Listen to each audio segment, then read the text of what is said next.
some of the most simplest and basic things.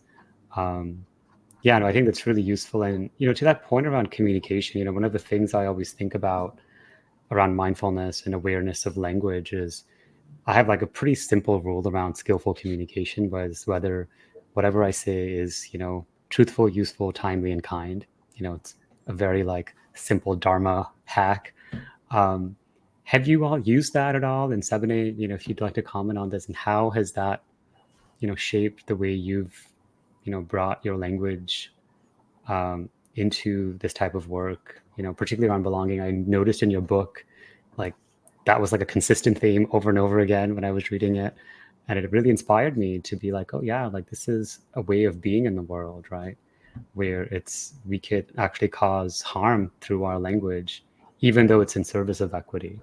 So how do we balance those, this desire for equity and belonging, and yet simultaneously do it from a place of non-harming, Yeah, I think there's a lot there, and also even in what Dan said that points to what a inside job it is, and that means that it's not easy, because we are having to have a pretty in-depth level of self-awareness in order to do that, and that is a simple term, but it's not a simple task.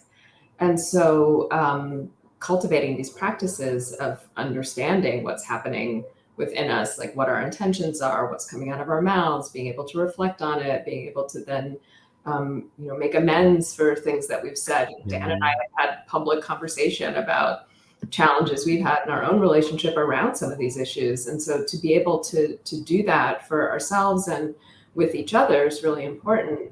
And that takes practice. It takes a self-awareness, meditation, mindfulness, whatever you want to call it, but it takes some kind of self-awareness practice that each person is going to have to develop for themselves. And then it takes relational practice as well.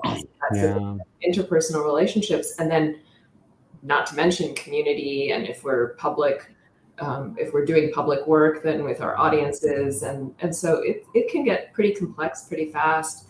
I think one thing I'd like to name is something when Dan was talking about, sort of these groups, whatever we want to call them, left or right or conservative or progressive, but that idea that there's sort of an other side is something that I've been really trying to work on myself in terms of bias. And I remember someone saying at a meeting once, and I can't remember his name, he's a Lama who lives in Santa Barbara, he's mixed race, African-American.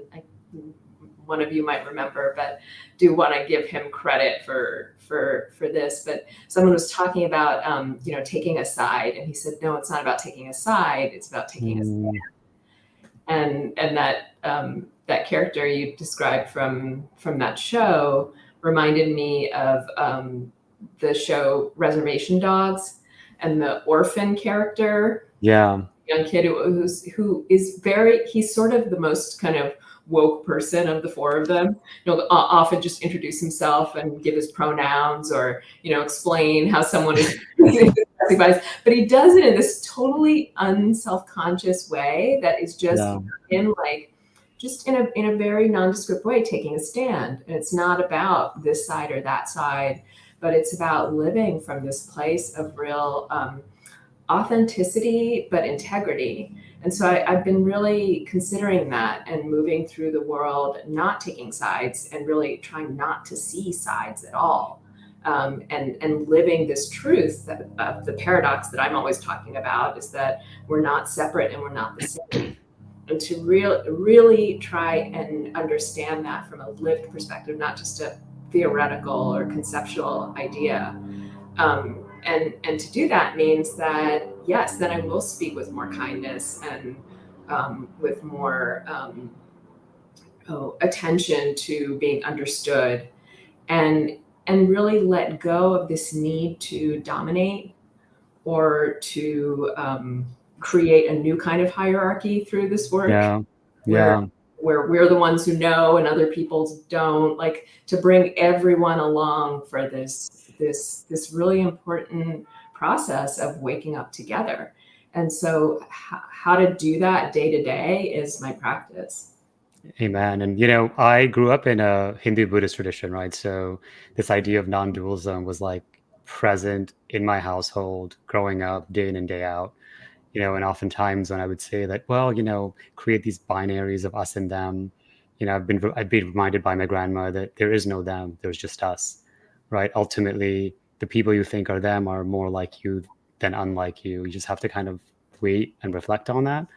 Um, and, you know, for me personally, it was something that, you know, our society conditions in these dualisms, right? These us and thems all the time. And the process of breaking through these barriers that we've created ourselves that are socially erected is the work of breaking bias. But, you know, it can feel so charged, right? What Dan, you were talking about, this can feel so charged. It can feel so toxic. It can feel so um, unsafe, right? The word that you use, lack of safety.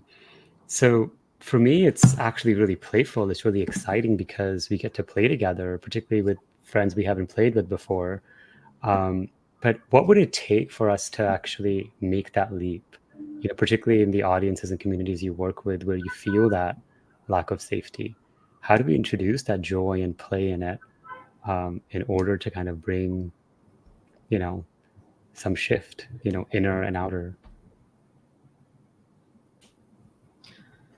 Well, I would just say that we have to feel it ourselves first. Like it can't Yeah, just be for the sake of that, right? It has to yeah, be a lived experience of that. I mean, I love the work Dan and I are doing together with our friend Jeff Warren to bring more joy and playfulness into meditation. And so we have these series of podcast episodes and now workshops, like weekend retreats, where we really do invite that joy and humor and even irreverence. And yeah, yeah, irreverence doesn't mean having no reverence or awe for what should have reverence and awe. yeah, It means having irreverence for being, uptight about this work, which is not needed. And so it's called meditation party. We really are trying to make it a oh, party, like to make this deep work of waking up something that's fun and joyful and inviting and yeah, we have to feel that first. yeah. That's awesome. How do you feel that? You know, what do you do to feel that in your, what practices have you used to kind of really bring that joy to yourself?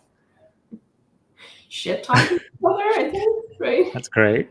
I mean, honestly, shit talking is a lost art, it feels to me, and especially in this place of bias, I mean, it feels like there have been times in our culture where we've been better at this, you Mm. know.